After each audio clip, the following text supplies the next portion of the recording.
새벽 예배 나오신 여러분들을 진심으로 환영하고 축복합니다. 다 같이 찬송가 342장 부르도록 하겠습니다. 찬송가 342장입니다. 찬송가 342장입니다.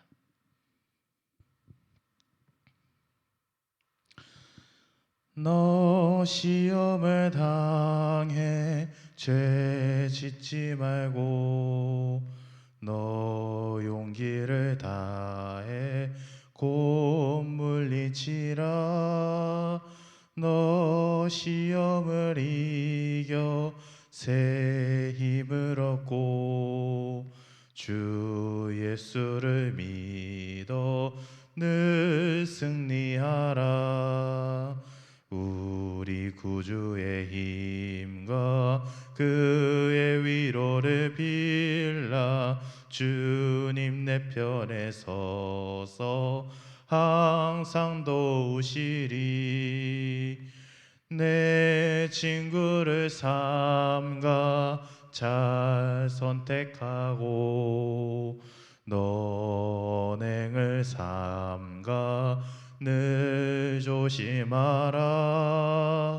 너 욕심을 다해 늘 충성하고 온 정성을 다해 주 봉사하라.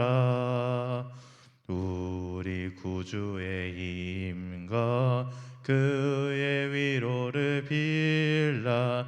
주님 내 편에 서서 항상 도우시리.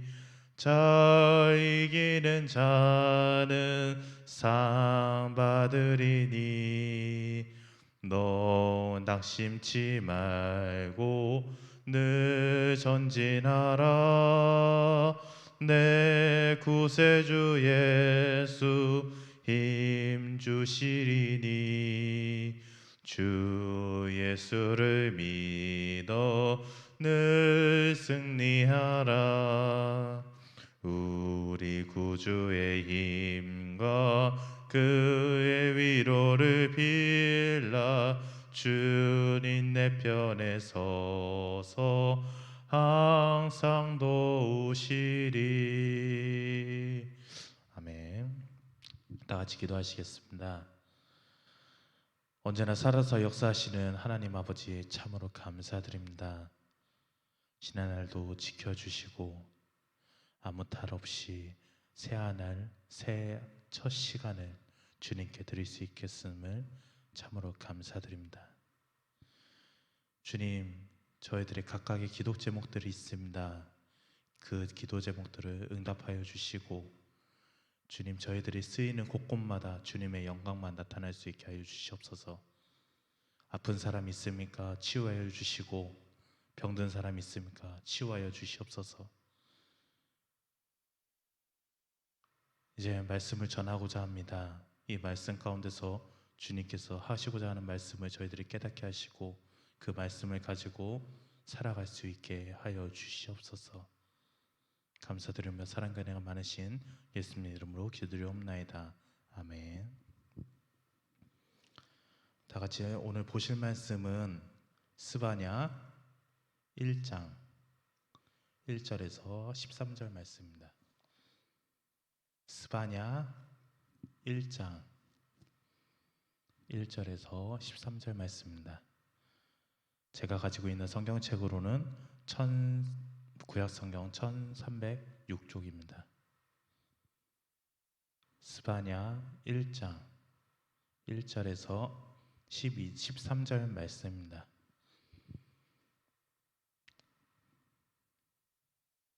다 찾으신 줄 알고 한 절씩 교독하시면서 읽겠습니다. 제가 먼저 읽겠습니다. 아몬의 아들 유다 왕 요시야의 시대에 스바냐에게 임한 여호와의 말씀이라. 스바냐는 히스기야의 현손이요 아마랴의 증손이요 그다랴의 손자요 구시의 아들이었더라. 여호와께서 이르시되 내가 땅 위에서 모든 것을 진멸하리라. 내가 사람과 짐승을 진멸하고 공중의 새와 바다의 고기와 거칠게 하는 것과 악인들은 어울러 진멸할 것이라. 내가 사랑을 땅 위에서 멸절하리라. 나 여호와의 말이니라. 내가 유다와 예루살렘의 모든 주민들 위에 손을 펴서 남아 있는 바알을 그곳에서 멸절하며 그 마림이란 이름과 및 그 제사장들을 아울러 멸절하며 또 지붕에서 하늘의 무별에게 경배하는 자들과 경배하며 여호와께 맹세하면서 말가무를 가리켜 맹세하는 자들과 여호와를 배반하고 따르지 아니한 자들과 여호와를 찾지도 아니하며 구하지도 아니한 자들을 멸절하리라. 주 여호와의 앞에서 잠잠할지어다. 이는 여호와의 날이 가까웠으므로 여호와께서 희생을 준비하고 그가 청할 자들을 구별하였음이니라. 여호와의 희생을 날에 내가 방백들과 왕자들과 이방인의 옷을 입은 자들을 벌할 것이며 그 날에 문턱을 뛰어넘어서 포악과 거짓을 자기 주인의 집에 채운 자들을 내가 벌하리라.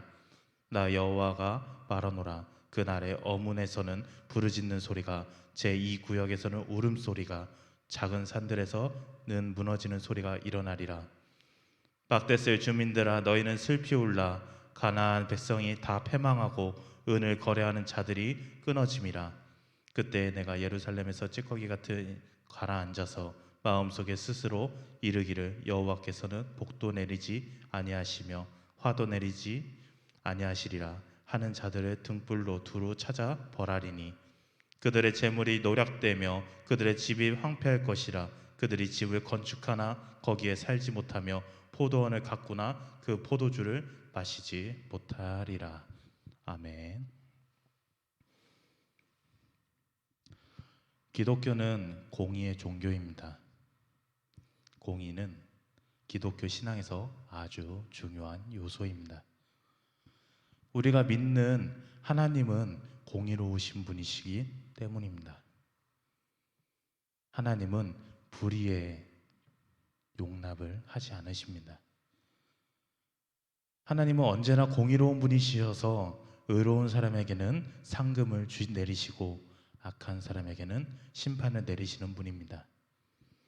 하나님은 또한 공의로우신 분이시기 때문에 인간에게 복을 내려주시기로 하지만 그러나 반대로 화도 내리시는 분입니다.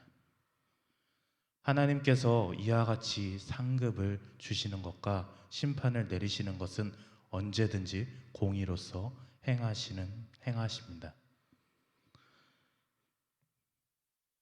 하나님께서 악인에게 내리시는 그 심판에서 벗어나기 위해서 힘써야 합니다. 그러면 우리들이 하나님의 악인에게서 내리시는 심판에서 피하려면 어떻게 해야 할까요? 첫째로 항상 하나님의 말씀의 권위에 중시해야 합니다. 1절을 보면 아몬의 아들 유다 왕 요시아의 시대에 스바냐에게 임한 여호와의 말씀이라 라고 했습니다. 하나님께서는 스바냐를 통하여서 하나님의 말씀을 선포하셨다는 말입니다. 그런데 그때 당시 이스라엘 백성들이 하나님의 말씀의 권위를 버렸습니다. 그래서 하나님은 심판이 그들에게 임하게 되었습니다. 오늘 본문이 기록될 당시에도 마찬가지였습니다. 하나님은 복도 주시지만 화도 주시는 분이십니다. 그런데 오늘 본문을 보면 하나님은 복도, 화도 내리지 않는다고 생각하는 어리석은 백성들이 있었습니다. 이런 사람들을 향해서 하나님은 심판하겠다고 말씀을 하십니다. 2절을 보면 여호와께서 이르시되 내가 땅 위에서 모든 것을 진멸하리라라고 했습니다. 하나님이 지면에서 모든 것을 쓸어버리겠다는 말입니다. 3절도 이어서 보면 내가 사람과 짐승을 진멸하고 공중의 새와 바다의 고기와 거치게 하는 것과 악인들을 어울러 진멸할 것이라. 내가 사람을 땅 위에서 멸절하리라. 나 여호와의 말이니라 라고 말씀하십니다. 사람이나 짐승을 다 소멸하겠다는 것입니다. 공중의 새와 바다의 고기와 악인들을 소멸하며 없애버리겠다고 말씀하십니다. 이 세상을 철저하게 심판하겠다고 말씀하십니다. 4절을 보면 우상을 숭배하는 자들을 전멸시키겠고 바알과 우상을 숭배하는 제사장들이 죽임을 당할 것이며 5절을 보면 무표를 경배하던 자들이나 암몬신 말감에게 맹세하는 자들을 진멸하겠다고 했습니다. 뿐만 아니라 6절을 보면 하나님을 배반하고 하나님을 찾지도 않고 따르지도 않는 자들에게도 동일한 운명을 처하게 한다고 말씀하십니다. 예루살렘은 한때 하나님의 도시라고 불린 거룩한 성이었습니다. 그런데 하나님은 거룩하고 아름다운 예루살렘을 성을 심판해서 황폐하게 만들겠다고 말씀하십니다. 왜 하나님은 이렇게 심판하려고 하시는 걸까요? 하나님의 도성 예루살렘에서 하나님의 말씀의 권위가 사라졌기 때문입니다. 하나님 말씀 대신 우상을 숭배하고 하나님이 주신 은혜와 복을 잊어버리고 하나님을 배반했기 때문입니다. 교회가 되었든지 가정이 되었든지 어떤 공동체가 되었든지 항상 그곳에 하나님의 말씀의 권위가 살아있어야 합니다. 그래야 하나님이 악인들에게 내리시는 심판에서 피할 수가 있는 것입니다. 범사에 하나님의 말씀의 권위를 중시하시며 사시기 바랍니다. 둘째로 하나님은 악인들에게 내리시는 심판을 받지 않으려면 이방인의 풍습을 따르지 말아야 합니다. 9절을 보면 여호와의 희생의 날에 내가 방백들과 왕자들과 이방인의 옷을 입은 자들을 벌할 것이라고 말씀하십니다. 심판의 날에 내가 문지방을 밟지 않는 이방인들의 풍습을 따르고 자기들의 우상의 신전을 약탈품으로 채우려고 훔치고 죽이는 자들을 벌한다는 것입니다. 한마디로 이방인의 풍습을 따르는 자들을 심판하겠다고 말씀하십니다. 심판의 날이 되면 이방 민족이 유다의 땅을 침범해서는 살육과 약탈을 자행할 것이며 제약 가운데 살던 방백들과 왕자들도 그 심판 앞에서 부끄러움을 당하게 하겠다는 말씀하십니다. 자신을 돌아보면서 자신이 지금 이방인의 옷을 입은 자처럼 세상의 가치관이란 옷을 입고 있는지는 있지 않은지는 늘 살펴보아야 하는 것입니다. 항상 이방인의 풍습을 따르지 않도록 해야 합니다.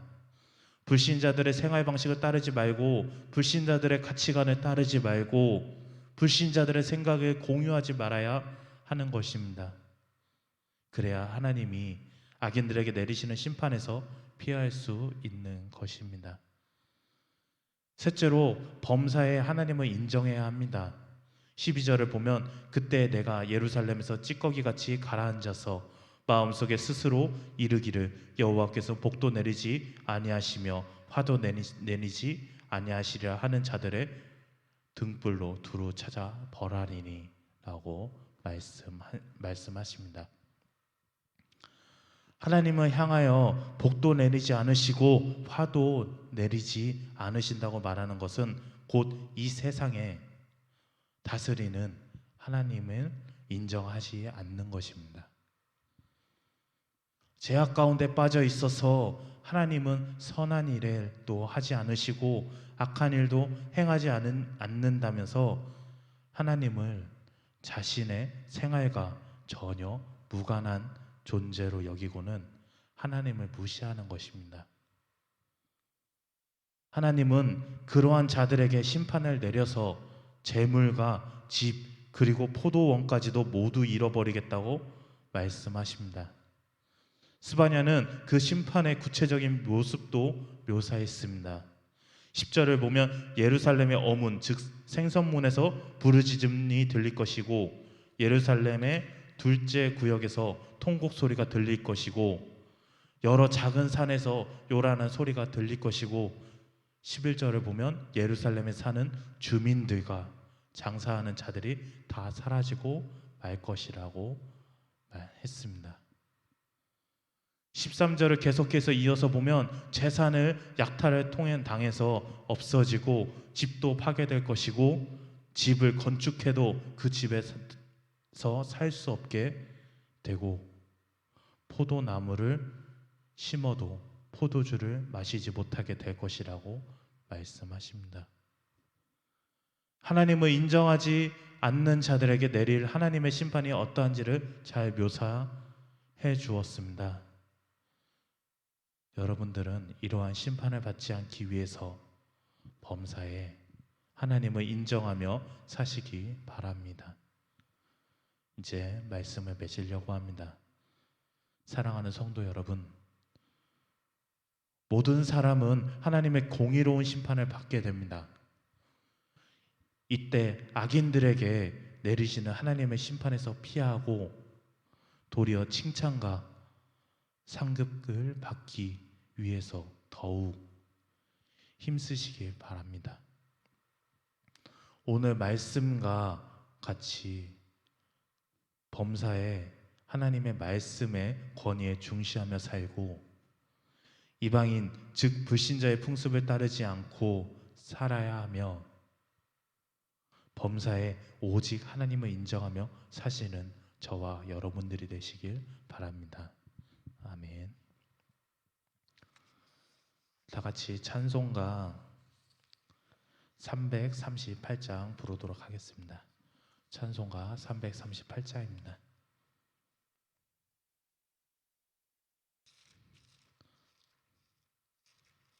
찬송가 338장입니다.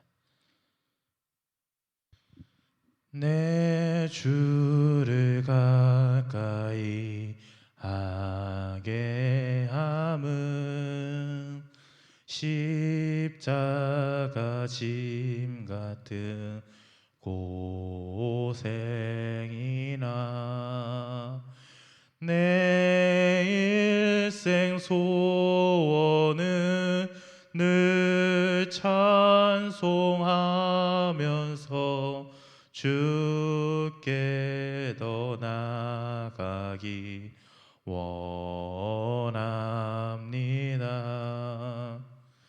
내 고생하는 것 옛 야곱이 돌베개 베고 잠 갔습니다. 꿈에도 소원이 늘 찬송하면서 주께 더 나아가기 원합니다.